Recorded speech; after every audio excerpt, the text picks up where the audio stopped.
Fold the laundry, an easy guide for English learners. Hello everyone, welcome to our English learning series. Today, we're going to explore a common household phrase, fold the laundry. This simple phrase is part of everyday life, and understanding it can help you in both practical and language learning ways. Let's dive in. Fold the laundry refers to the action of arranging clothes neatly after they have been washed and dried. Folding involves bending and placing clothes in a way that they take up less space and remain wrinkle-free. It's a routine task in household management. 1. Fold.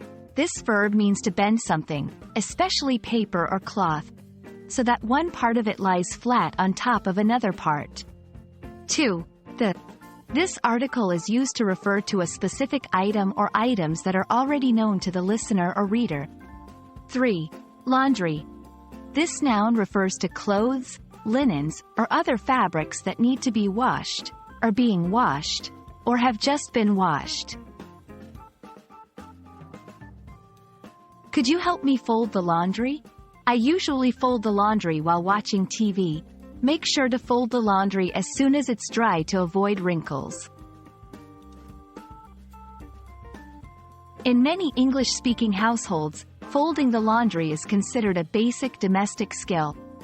It's often taught to children as a way to contribute to household chores. It's also seen as a mindful, therapeutic activity for some people. Thank you for joining us in this lesson about the phrase, fold the laundry. We hope you found it useful and easy to understand. Remember, practicing these phrases in everyday situations will greatly improve your English.